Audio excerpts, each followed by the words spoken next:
Halo, selamat malam semuanya, teman-teman. Happy weekend. Gimana kabarnya? Semoga sehat-sehat ya. Mau live sebentar. Di sini terkait informasi update terbaru per 17 Juni 2023, di mana negara Indonesia mulai memperketat tentang visa masuk ke Indonesia. Nah, ada beberapa negara, diantaranya 159 negara, di mana untuk masuk ke Indonesia harus menggunakan aplikasi visa terlebih dahulu atau visa on arrival ya. Jadi di sini kalau mau ke Indonesia, kalau sekedar berkunjung, Anda mungkin mendapatkan visa bebas, di mana Anda bisa langsung mendapatkan visa 30 hari dan itu tidak boleh bekerja, tidak boleh melakukan aktivitas-aktivitas lainnya selain berkunjung, yang artinya Anda hanya visitor atau turis ya. Jadi sama sebenarnya, peraturan ini sama dengan negara-negara lainnya ya. Perbedaannya adalah dahulu Indonesia tidak begitu ketat. Kenapa sekarang diperketat? Ya dikarenakan untuk kembali mengembalikan di mana wibawa Indonesia, yang mana tidak dijadikan sebuah negara yang mudah untuk masuk, terus akhirnya juga mudah untuk dilanggar, ya kan?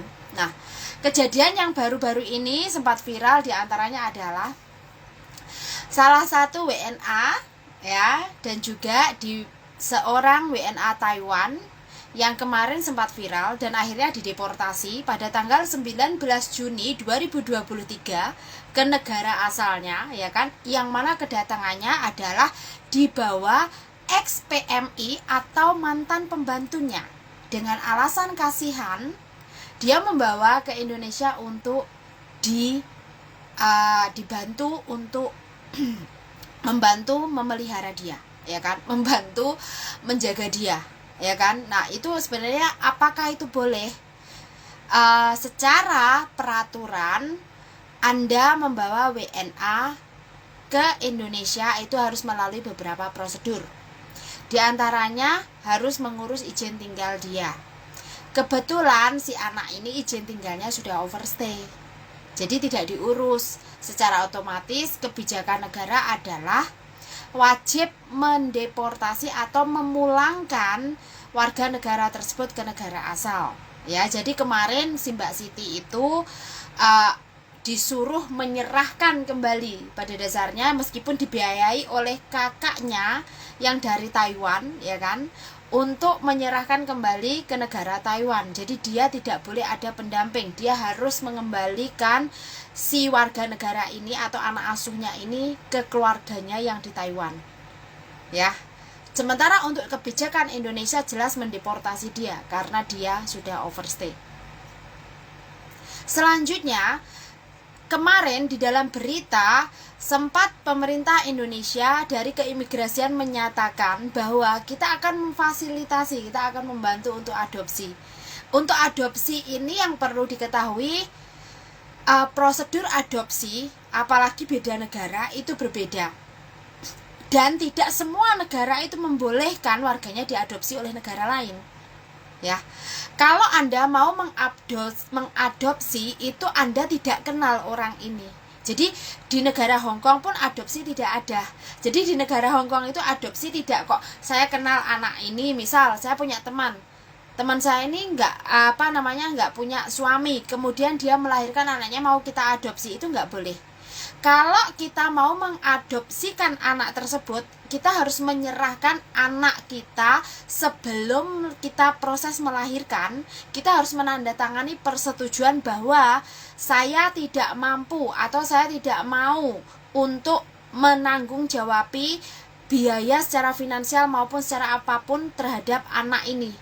Jadi hubungan antara ibu dan anak diputus hari itu juga di saat Anda melahirkan, dan Anda tidak boleh tahu siapa orang tua yang mengasuh dia nanti. Jadi dia akan disalurkan melalui dinas sosial, yayasan sosial, kemudian dia akan diadopsikan kepada orang di luar sana. Entah siapa keluarganya, Anda nggak boleh tahu. Nah, itu cara untuk adopsi. Jadi tidak ada istilah Anda kenal, Anda sayang, kemudian Anda pengen menjadi orang tua asuh mereka, itu tidak bisa. Mengadopsi itu bukan begitu ya. Jadi semua negara ada aturannya. Nah, terutama kalau negara Hong Kong juga seperti itu, sama. Yang boleh diadopsi itu kalau dia tidak punya orang tua, ya kan, orang tuanya udah meninggal atau mungkin nggak ada keluarga lainnya, itu baru boleh diadopsi. Itu pun tetap melalui yayasan, jadi tidak bisa secara pribadi, itu tidak bisa ya. Nah, terus kemarin dari Tribun Sumsel sendiri menyatakan bahwa setelah Mbak Siti ini dibiayai oleh kakaknya membawa pulang si anak asuhnya kemarin, anak asuhnya akan disalurkan di yayasan dan selanjutnya mereka tidak boleh cutkau, jadi tidak boleh berhubungan karena memang ya seperti itu prosedurnya. Jadi bagi teman-teman semuanya yang saat ini mungkin menikah dengan WNA, Indonesia sudah memperketat ya, hanya ada 10 negara yang mana mendapatkan bebas visa ya. Bebas visa itu diantaranya adalah kemarin sudah saya update ya, Singapura, Malaysia, Singapura, Brunei Darussalam, Thailand, Vietnam, Myanmar, terus Malaysia, kayaknya ada ya Malaysia. Nah, itu ada 10 termasuk Timur Leste. Itu mereka, negara ini boleh memberikan bebas visa kepada Anda atau dalam 30 hari saja. Anda hanya cukup menunjukkan akomodasi dan menunjukkan tiket Anda. Selanjutnya tidak diperlukan atau mungkin uang tunjuk dan lain sebagainya. Itu kalau Anda ingin tinggal lebih lama di Indonesia, Anda harus melakukan aplikasi Visa on Arrival. Itu aplikasinya melalui online ya. Dan Anda bisa melakukannya di imigrasi bandara di sana. Nah, itu ada. Bisa Anda datang dan kamu apply di sana, atau Anda harus menghubungi negara kedutaan yang ada di negara Anda. Nah, sekarang kalau ternyata teman-teman menikah dengan warga negara Hong Kong, secara otomatis paspor holdernya adalah Hong Kong paspor. Ini nanti kalau mau berkunjung ke Indonesia, kalau belum ada perubahan, dia harus membeli visa dulu. Jadi tidak bisa bebas visa ya. Yang kemarin-kemarin mungkin bebas visa, kali ini tidak bisa bebas visa ya untuk paspor Hong Kong. Jadi bagi teman-teman yang di luar sana menikah dengan WNA, harap dicek kembali update-nya di imigrasi Indonesia. Nah, kebetulan mbaknya kemarin yang inbox saya yang bertanya adalah suaminya berada di calon ya, dia berada di Hong Kong, punya Hong Kong ID, tetapi paspornya bukan Hong Kong. Jadi beliau dari Afrika. Kebetulan kalau beliau dari Afrika saat ini harus melakukan aplikasi. Kalau dulu tidak, tapi sekarang harus melakukan aplikasi ya. Jadi bagi teman-teman harap diperhatikan ya, semua negara sama, semua negara mempunyai aturannya. Mari kita hargai peraturan negara masing-masing, termasuk negara kita sendiri. Kalau negara kita tidak kita junjung, siapa yang menjunjung? Nggak ada ya. Nah, jadi biar negara kita pun juga dihargai. Oke, jadi di semua negara sama. Untuk visa kunjung itu tidak boleh bekerja, tidak boleh part-time, tidak boleh melakukan aktivitas selain Anda turis. Kecuali Anda melakukan pekerjaan lainnya, di sana Anda harus aplikasi memberikan deklarasi Anda ke Indonesia mau apa. Kalau memang mau berbisnis ya sampaikan Anda berbisnis, maka Anda harus apply visa selanjutnya ya. Dan berapa lama tinggal di Indonesia, kemudian memberikan penjelasan. Kalau memang mau menetap di Indonesia juga harus mengurus secara prosedural tentang perpindahan izin tinggal Anda di menetap di suatu negara ya. Kalau di Indonesia ada 2, yaitu ada KITAS sama KITAP. Nah, kalau untuk tinggal sementara 1 tahun Anda bisa menggunakan aplikasinya KITAS. Kalau untuk menetap lebih dari 1 tahun atau 5 tahun menggunakan KITAP. Nah, itu kalau tidak salah sudah saya update di website saya, bagaimana langkah-langkahnya dan dasar hukumnya. Teman-teman bisa mencari ya, di Google itu ada. Nah, kemarin sudah saya share linknya. Nah, sebenarnya banyak sekali isu-isu terbaru ini yang pengen saya share, tapi saya belum sempat karena pekerjaan saya saat ini berbeda, dan ditunggu saja, nanti akan saya bahas juga tentang sidak TPPO yang kemarin sempat menjadi korban adalah teman-teman yang bekerja di Makau ya. Jadi sidak TPPO juga akan saya bahas nantinya. Untuk kali ini masalah di Indonesia, TPPI-nya sudah bagus ya. TPPI adalah dimana di saat di WNI melakukan aplikasi pembuatan paspor, itu TPPI. Nah, sementara TPPO adalah di saat kita mau keluar ya. Jadi WNI yang mau melakukan perjalanan ke luar negeri. Tetapi kebanyakan yang terkena sidak itu pasti PMI. Jadi yang dicurigai selalu PMI, yang kena selalu PMI, yang kena selalu TKI, yang kena selalu teman-teman pekerja migran, bukan orang-orang yang melancong. Kenapa harus PMI? Kenapa bukan orang-orang yang melancong? Karena orang-orang yang melancong memang tidak membutuhkan visa dan lain sebagainya, karena mereka kan jelas menyatakan mau visitor. Nah, kalau teman-teman mau keluar saat ini ke luar negeri ya dari Indonesia, kita tidak perlu lagi mengisi departure card ya kan. Kita tidak perlu mengisi yang dulu kertas pemberangkatan ya kan, tidak ada kan. Jadi kita memang dimudahkan ya kan, cukup menunjukkan tiket dan juga paspor Anda, dan selanjutnya Anda bisa check in. Nah, di situ kita keluar dari negara kita sudah sangat mudah, tidak lagi mengisi deklarasi lainnya. Karena kenapa? Karena ya memang sudah tidak ada lagi fiskal sudah dibebaskan. Airport tax pun dijadikan satu dengan tiket kita, jadi tidak ada lagi airport tax. Yang dulu airport tax 150.000, sekarang tidak ada, sudah ditiadakan. Jadi di sini mempermudah, akhirnya kan banyak sekali teman-teman yang melakukan penyalahgunaan izin tinggal juga ya kan.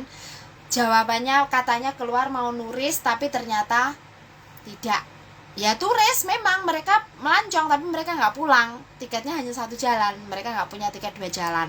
Nah, terus ini ada beberapa inbox ya, sebenarnya ada inbox ini istrinya di Indonesia. Semoga saja masnya menonton ya. Dia di Hongkong 2 bulan dengan status OS. Sama istrinya disuruh pulang. Saya nggak mau ngomong namanya siapa ya. Masnya ini OS di Hongkong 2 bulan. Mbaknya yang di Indonesia, istrinya meminta masnya untuk pulang, mau melaporkan. Saya bilang kalau melaporkan Anda di Indonesia tidak ada gunanya, karena mereka yang ke luar negeri itu sudah dewasa. Mereka tahu apa yang mereka lakukan. Apakah mereka termasuk tertipu? Big no, tidak, mereka tidak tertipu. Tetapi mereka sedang memuaskan nafsu mereka sendiri, keingintahuan mereka sendiri, penasaran mereka sendiri untuk hidup di negara lain yang notabene seperti surganya TKI ya, di Hongkong terutama. Nah, jadi Hongkong ini penuh dengan beberapa gemerlapan yang membuat para TKL ini, orang-orang Indonesia laki-laki pengen ke Hongkong ya kan, yang dulunya Taiwan sekarang Hongkong ya kan. Nah, jadi ya tidak masalah, tapi bagi Anda yang sudah beristri atau berkeluarga harap dipikirkan kembali ya. Hongkong bukan tempat yang bagus untuk seperti itu. Karena setiap negara pasti ada aturannya, setiap negara mempunyai otoritasnya masing-masing.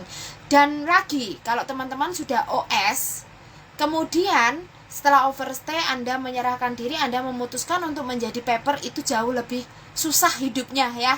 Jadi nggak ada. Beberapa tahun silam, kalau nggak salah 2015, ada yang inbox saya, kan enak mbak, di Hongkong kalau sudah OS dan kemudian paper itu mendapat jaminan dari pemerintah ya. Ini tidak benar ya, ini tidak benar. Sebenarnya bukan tidak benar, bukan yang saya menyatakan tidak benar itu nggak enaknya itu loh yang nggak benar. Memang benar kalau Anda mengajukan suaka, dalam masa pengajuan Anda memang berhak atas jaminan uang makan dari pemerintah. Tapi berapa? Nggak cukup untuk 1 bulan ya. Dan Anda dilarang bekerja. Sekali lagi, Anda yang mengambil status asylum seeker atau menuju ke paper recognize, Anda ini tidak boleh bekerja. Jadi Anda dilarang bekerja. Kalau Anda ternyata tertangkap di saat Anda sedang bekerja, bagaimana? Penjara dan deportasi. Tidak ada ampun ya ini, penjara dan deportasi. Terus kemarin ada juga yang ternyata menunggu visa, ikutan part-time, nyuci piring Bagaimana Mbak Kontreng? Jelas sama, Anda sudah melakukan pelanggaran. Jangankan Anda part-time di luar, di saat Anda sedang menunggu visa Anda atau sedang aplikasi visa kerja Anda berada di majikan baru dan memulai kerja, itu pun sebenarnya nggak boleh. Di situ kenapa sekarang pihak Labor Departemen memastikan bahwa agensi harus ada boarding, di mana untuk menunggu proses transisi di saat teman-teman masih menunggu visa barunya.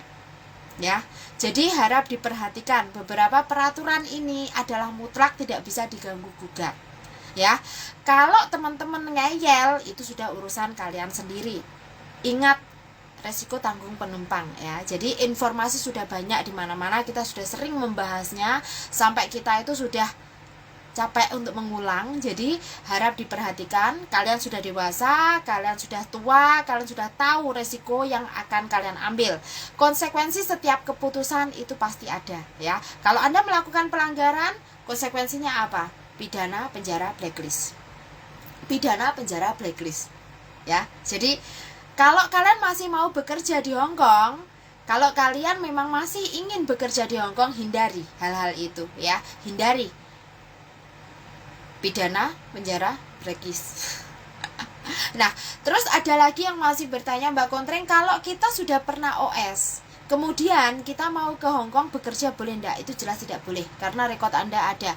Kalaupun iya Anda dibolehkan, di sini akan ada beberapa yang perlu dideklar, dan itu kembali lagi ke imigrasi, ya kan? Karena sekarang imigrasi sudah memberlakukan Declaration Criminal Record Conviction, ya kan? Jadi kalau sudah ada seperti ini, harap diperhatikan, hati-hati. Kembali lagi kepada teman-teman, jangan melanggar peraturan ya, karena peraturan yang ada di Hong Kong ini sudah sangat jelas. Kita sama-sama menjadi tamu yang baik, kita sama-sama menjadi pekerja yang baik, kita sama-sama untuk memberikan harkat dan martabat pada diri kita sendiri untuk mendedikasikan sebagai tamu dan pekerja yang baik ya. Jadi harap diperhatikan sekali lagi. Terus untuk visa tinggal ini semua negara sama ya. Anda ada multiple, ada yang single entry. Nah, tergantung Anda pilih yang mana. Kalau Anda memilih multiple entry, maka Anda harus mengikuti prosedur-prosedur yang diberikan oleh negara tersebut ya. Salah satunya, kalau Anda mau ke Cina, Anda harus melakukan aplikasi dahulu ya. Di situ aplikasinya ada single, multiple ya. Ada yang 1 bulan, 3 bulan, 6 bulan, 1 tahun. Nah, bukan berarti di saat Anda mengaplikasikan izin tinggal Anda dalam jangka waktu 3 bulan, 6 bulan, dan 1 tahun Anda boleh tinggal di sana selama itu, tidak. Paling lama Anda boleh tinggal hanya 3 bulan ya. Sama, kalaupun Anda melakukan aplikasi visa ke Amerika, biasanya itu diberi 5 tahun atau 10 tahun. Itu bukan berarti Anda boleh tinggal di sana selama 10 tahun dalam satu jalan, tidak. Anda hanya boleh tinggal di sana paling maksimum 3 bulan. Itu paling maksimum 3 bulan. Jadi tidak ada istilahnya Anda tinggal melebihi sesuai dengan visa tersebut. Karena visa yang Anda apply itu adalah untuk permit pass, yang maksudnya untuk Anda biar bisa masuk. Jadi kunci nih, Anda sudah punya ya, Anda sudah punya izinnya, Anda boleh masuk. Tetapi bukan berarti Anda tidak lagi diberi izin tinggal berbatas, Anda tetap diberikan batasan ya. Jadi mari sama-sama kita belajar. Untuk kedepannya akan saya bahas tentang TPPO ya, dan juga tentang isu-isu lainnya yang sebenarnya saat ini sedang berada di otak saya, belum saya tulis, belum juga saya masih mau sharing, tapi nanti ya akan ada sesi berikutnya. Oke, bagi teman-teman, happy weekend, selamat berlibur karena besok saya libur. Bye-bye.